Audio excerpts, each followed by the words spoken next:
अस्सलाम वालेकुम दोस्तों। उम्मीद है आप लोग सब खैरियत से होंगे। आज हम लोग पाकिस्तान स्टडीज़ का क्लास मैट्रिक और फेडरल पंजाब बोर्ड का लेक्चर नंबर 16 करने जा रहे हैं। और जो आज का हमारा टॉपिक होगा वही पड़ोसी ममालिक के साथ जो ताल्लुकात थे, Pakistan relations with neighbouring countries, उसका आज हम पार्ट 2 करेंगे। लेकिन इन चीज़ों को समझने से पहले हम ये चेक करेंगे कि हमने प्रीवियस लेक्चर में, इनके पिछले लेक्चर में क्या डिस्कस किया था। हमने अपने प्रीवियस लेक्चर में इसी का पार्ट 1 हमने डिस्कस किया था, Pakistan relation with neighbouring countries, यानी कि पड़ोसी ममालिक के साथ ताल्लुकात। और उनमें हमने दो मेजर जो हमारे पड़ोसी इलाक़ों में जो कंट्रीज़ यानी कि ममालिक आते हैं, जिनमें इंडिया और चाइना हैं, हमने उनको डिस्कस किया था। अगर आपने ये लेक्चर नहीं देखा है तो इस लेक्चर को देखने के बाद अगर आपको कोई चीज़ समझ में ना आए तो हमारे साथ शेयर करें। आज का जो टॉपिक है, जो नेबरिंग कंट्रीज़ के हिसाब से, जो पड़ोसी ममालिक के हिसाब से जो दूसरा पार्ट है, उसमें जो हमारे ताल्लुकात जो सबसे अहम आते हैं वो आते हैं अफ़गानिस्तान के साथ। अब पाकिस्तान और अफ़गानिस्तान के माबैन जो ताल्लुकात हैं, जो रिलेशंस हैं, हम उसे डिस्कस करेंगे। लेकिन आपने अगर नोट कराओ कि पाकिस्तान और अफ़गानिस्तान के जो रिलेशंस थे, जो ताल्लुकात थे, वो पहले इतने अच्छे नहीं थे, वो इतने नुमाया नहीं थे, क्योंकि अफ़गानियों के साथ जो उस वक्त जिस तरह का भी हालात थे और जो बरे-सग़ीर में मुसलमानों के साथ हालात हो रहे थे, उनमें दोनों में बहुत बड़ा फ़र्क था। और इसी वजह से अफ़गानियों ने पाकिस्तानियों को बहुत ज़्यादा लेट एक्सेप्ट किया। जब 1948 में फरवरी में 1948 में डिप्लोमेटिक रिलेशंस जब कायम किए गए अफ़गानिस्तान के साथ, तो तब जाके अफ़गानियों ने थोड़ा बहुत हमारे साथ ताउन किया और फिर हमें एक्सेप्ट किया। उससे पहले अफ़गानियों ने पाकिस्तानियों को कभी एक्सेप्ट नहीं किया था। ठीक है, ये अच्छी तरह याद रखिएगा। फिर अगर देखा जाए तो उसमें फैक्टर्स, उसमें रिलेशंस, उसमें एस्पेक्ट्स यानी कि ताल्लुकात, पहलू और अवामिल जो बड़े, जो ताल्लुकात में आगे चल के मज़ीद बेहतर हुए, तो उसमें जो सबसे बड़ी लाइन थी, जो सर हेनरी मोहम्मद ड्यूरेंट के हिसाब से जो सबसे बड़ी जो हमारा बॉर्डर है, ड्यूरेंट लाइन, जो 1893 में आप देख रहे होंगे अपनी तस्वीर के ऊपर, ये पूरी लाइन जो है वो KPK से होते हुए बलूचिस्तान तक आती है। और इसमें बीच के इलाकों के हिसाब से ईरान का इलाका जो आता है, जो पश्तून का सबसे ज़्यादा मैटर रखता है।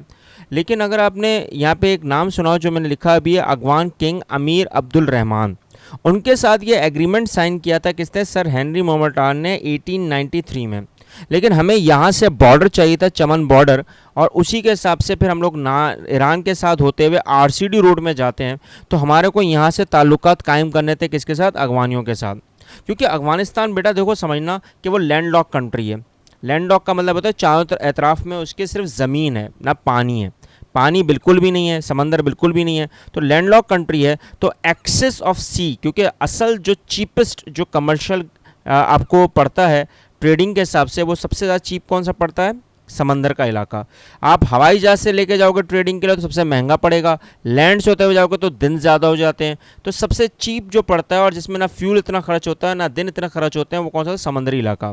तो इसी बिहाफ पर अफ़गानियों के साथ जब रिलेशन कायम किए गए तो उसमें जो ट्रेड ट्रांसिट फैसिलिटीज़ थी, उसको मद्देनज़र रखते हुए पाकिस्तान के साथ ताल्लुकात कायम किए गए। ठीक है, और उसी के आगे जब ये ताल्लुकात बढ़े तो आपने नोट किया होगा कि ये जो पाकिस्तान का इलाका है, इससे होता हुआ आप देख रहे हो अफ़गानिस्तान, अफ़गानिस्तान से ईरान, ईरान से होता हुआ ये पूरी जो रोड जा रही, जो हम आगे चल के डिस्कस भी करेंगे, जिसको हम बोलेंगे RCD रोड। लेकिन हमने जो इसको नाम दिया है, जो सबसे ज़्यादा अहम है, वो ECO है, इकनॉमिक कॉपरेशन ऑर्गेनाइजेशन। हम लोग उसको भी डिस्कस करेंगे। लेकिन अफ़गानियों का आपको पता चल गया होगा कि क्यों इतना मैटर रखता है। अफ़गानियों के लिए पाकिस्तान भी बहुत ज़्यादा मैटर रखता है बिकॉज ऑफ सी। ठीक है, ये अच्छी तरह याद रखिएगा प्लीज। फिर जो सबसे ज़्यादा अहम आता है वो ट्रेडिंग, जो मैंने आपको बताया भी था। 11 सितंबर 2001 के बाद, यानी कि 9/11 के बाद अमेरिका ने एक्सक्यूज़ किया अफ़गानिस्तान के ऊपर अटैक करने का।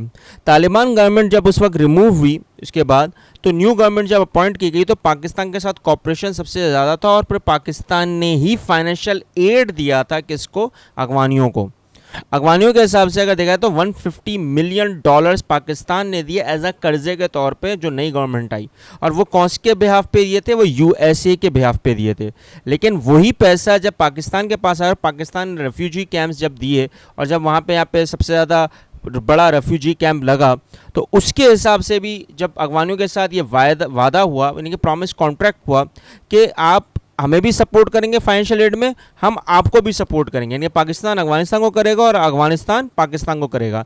और आज सबसे बड़ा बॉर्डर जो खुल गया है, जिसको हम खैबर पास भी बोलते हैं, आपने देखा होगा, आपकी स्क्रीन पे भी आ रहा है, ये खैबर पास बाकायदा ट्रेडिंग ऑर्गेनाइजेशन का सबसे मेन कॉन्सेप्ट बन चुका है। लेकिन 9/11 के बाद हुआ है, प्लीज़ अच्छी तरह याद रखिएगा, उससे पहले नहीं हुआ था ये, और हमने ही फाइनेंशियल एड दिया है किसको, अफगानियों को। अब आ जाते हैं सबसे अहम जो रिलेशन कायम हुए में, जहाँ पर पाकिस्तान और ईरान के माबैन ताल्लुकात हैं, क्योंकि ईरान पहला मुल्क था, बेटा देखो हमेशा याद रखना, पहला मुल्क था जिसने अभी तक पाकिस्तान आज़ाद भी नहीं हुआ था उसको तस्लीम कर लिया था, ठीक है। और ये हिस्टोरिकल, रिलीजियस और कल्चरल रिलेशन हमारे ईरान के साथ बहुत बेहतरीन है, क्योंकि यहीं से हम लोग होते हुए आए थे किधर, बरे सगीर में, ठीक है। बरे सगीर में एंट्रेंस की है हमने, वो ईरान से होते हुए की है। तो यही वो रीज़न है जिसकी वजह से 1947 में रिकॉग्नाइज कर दिया था, फर्स्ट कंट्री थी, पहली कंट्री थी ईरान, जिसने हमारे को बाकायदा तस्लीम कर लिया था। अब जब तस्लीम कर लिया तो हमारे ताल्लुकात कितने अच्छे होंगे ईरान के साथ।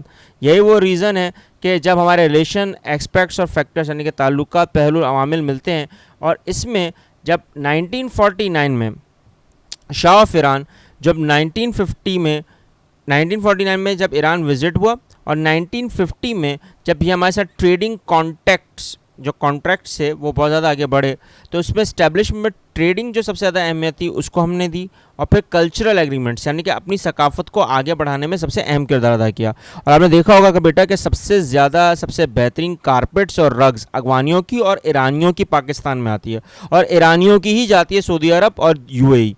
तो ये बहुत बड़ी बात है, ये पाकिस्तान की अचीवमेंट्स में सबसे बड़ी अचीवमेंट्स थी। और ईरान पाकिस्तान का डिफेंस सिस्टम सबसे बेहतरीन है।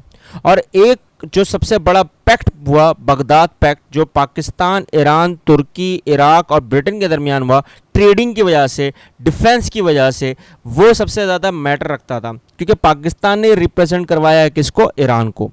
अब यहाँ से देखा जाए तो जब इस्लामिक रेवोल्यूशन आया, यानी कि इस्लामी इनकलाब आया ईरान में 1979 में, तो उसमें सीरीज़ ऑफ इवेंट हुए, जिसमें किंगशिप, जो इस वक्त बादशाही हुकूमत चल रही थी हुसैनी, शाह हुसैन की, उसको ख़त्म करने में सबसे अहम जो नाम आता है वो ग्रैंड अताउल्लाह रुहुल्लाह खुमानी का नाम आता है। और इस्लामिक लीडर इसलिए इनको कहते हैं कि इन्होंने पूरा वहाँ पे इस्लामी निज़ाम कायम कर दिया था। वही बात है जैसे फ्रेंच रेवोल्यूशन था, इसी तरह ईरान रेवोल्यूशन आया। गरीबों के पास खाने को नहीं था और अमीर अमीर तरीन होते जा रहे थे। तो यही वो रीज़न सबसे बड़ा था, जो उस वक्त इमाम खुमानी ने जब ये रिप्लेसमेंट करवाई गवर्नमेंट की, तो उसमें पाकिस्तान ने भी साथ दिया ईरान का, और उसमें सबसे अहम एक्सटेंडेड कॉपरेशन की, क्योंकि जब आप इतना ज़्यादा अय्याशबाज हो जाओगे तो बेटा फिर तो समझ लो जवाल तो है ही है, ठीक है ना। अब यही पूरा प्रोसेस अल्लाह रहम करे अब पाकिस्तान के साथ हो रहा है। तो अब पाकिस्तान किस तरह से इसको टैकल करता है, कैसे उसको आगे बढ़ाता है, क्योंकि आज के वज़ीर आज़म, सदर, कोई भी बड़े ओहदे पर बैठा हो तो अपने आप को बादशाह ही समझ रहा है। तो बस ये ज़रा ध्यान रखने वाली बात है कि हम लोगों से सीखें, अपनी हिस्ट्री से सीखें। हमने पहले किसी की मदद की, अब ऐसा ना हो कोई हमारी मदद करने के लिए आ जाए इन मामलात में। तो ये है। अगर देखा जाए तो फिर ईरान के साथ फुल सपोर्ट है किसका, कश्मीर इशू पर, ठीक है ना। आयतुल्लाह ख़मानी ने ईरानियन नेशंस के हिसाब से सबसे पहले जो मुसलमानों पर जो तशद्दुद हो रहा था कश्मीर पर, तो उन्होंने सबसे पहले आवाज़ उठाई पाकिस्तान के साथ मिलकर। अब ये सेल्फ डिपेंडेंट बन चुका है किसी तरह कश्मीर को आज़ाद करवाने का, और ईरान के ऊपर सेक्शंस लगे जा रहे हैं दुनिया की तरफ से, और पाकिस्तान के ऊपर भी लगे जा रहे हैं। लेकिन हम लोग पूरी कोशिश कर रहे हैं कि ये इस इशू को, प्रॉब्लम नहीं, इशू को ख़त्म किया जाए। ये जो कश्मीर इशू चल रहा है इसको ख़त्म किया जाए, क्योंकि कश्मीर का मसला बेटा सबसे बड़ा ही है, और वो अगर आपको अंदाज़ा हो तो वह पानी का मसला है। अब पानी के मसले के हिसाब से इंडिया अपने काम किए जा रहा है और पाकिस्तान अपने काम किए जा रहा है, लेकिन इस पानी के मसले को हल तो करना है, और ये हकीकत है। इसमें मैं सिर्फ नहीं बोल रहा हूँ, पूरे दानिश्वर, पूरे इंटेलेक्चुअल्स, जितने एनालिस्ट हैं, मैं जब भी इनके नाम लेता हूँ तो इट मीन्स पूरी दुनिया इसी पर बात कर रही है, ठीक है। अब लास्ट जो बात आती है जो सबसे ज़्यादा अहमियत के हामिल है, क्योंकि इसी को हम कनेक्ट करेंगे उस रोड के साथ। अगर देखा जाए तो 2000 में जब president of Pakistan Iran visit करने के लिए गए, यानी कि जनरल परवेज़ मुशर्रफ, तो उस वक्त जो फील्ड्स कायम की गई वो गैस पाइपलाइन की गई।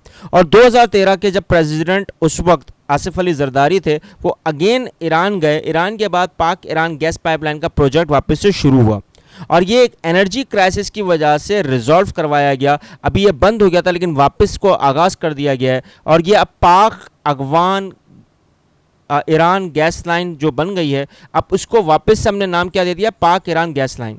अब ये गैस लाइन का जो पूरा मुआहदा है ये तकरीबन जहाँ तक मेरा अंदाज़ा है वो 10 से 12 साल का था, लेकिन अब पता नहीं है कि इसका कितना रुझान आगे बढ़ गया है कितना नहीं है, अब तक इस पर कोई बात तय नहीं हो पाई है।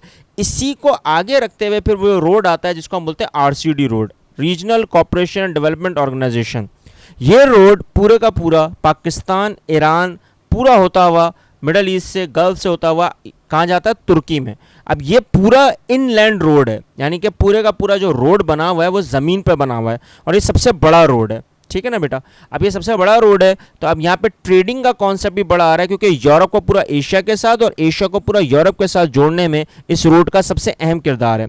और जब ये ट्रीटी साइन की गई है इस्तांबुल में, तो उस वक्त इस्लामिक कॉपरेशन के क्लोजली जितने भी रिलेशंस थे तुर्की के साथ और ईरान के साथ वो मर्ज हो गए, और जब मर्ज हो गए तो इसको नाम दिया गया आरसीडी रोड, यानी कि रीजनल कॉपरेशन डेवलपमेंट। अब इसका नाम हो चुका है इकोनॉमिक कॉपरेशन ऑर्गेनाइजेशन, ECO। अब इसको हम इसलिए बोलते हैं क्योंकि इसका मजीद 29 ममालिक जुड़ गए। अब जब जुड़ गए तो पूरा जो ट्रेडिंग का निज़ाम है वो इसी रोड के थ्रू हो रहा है। अब जब एशिया में सारा सामान आता है तो वो यूरोप से होता हुआ इसी रोड से आ सकता है और सी से आ सकता है, एयर से भी आता है लेकिन बहुत कम आता है, बहुत कम आता है मगर बहुत कम, क्योंकि वो बहुत ज़्यादा कॉस्टली पड़ता है। सबसे ज़्यादा चीप जो पड़ता है, पहले बता चुका हूँ, वो सी का इलाका है, समंदर का, और उसके बाद कौन सा है, लैंड का।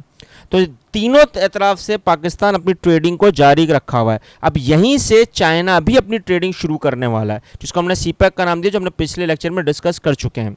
अब आपने नोट किया होगा कि हमारे पड़ोसी मालिक के साथ कितने अहम ताल्लुकात होने चाहिए। पड़ोसियों के साथ ताल्लुकात होंगे तो दो चीज़ों में हम लोग आगे बढ़ेंगे, डेवलपमेंट होगी और प्रोग्रेस होगा, वो है ट्रेडिंग और फाइनेंस। इन दोनों में हमारी इकोनॉमिक पावर तेज़ हो जाएगी। जब तेज़ हो जाएगी तो हमारे ताल्लुकात अच्छे होंगे, और जब ताल्लुकात अच्छे होंगे तो सब खुशहाल होंगे। जब सब खुशहाल होंगे तो कोई झगड़ा या वॉर या जंग नहीं होगी।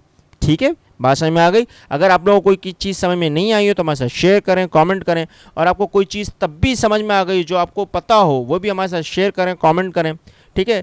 और इस चैनल को, इस इल्म को उन बच्चों, उन लोगों तक पहुँचाएँ जिनको उनकी ज़रूरत है। मिलते हैं नेक्स्ट लेक्चर में। अल्लाह हाफ़िज़।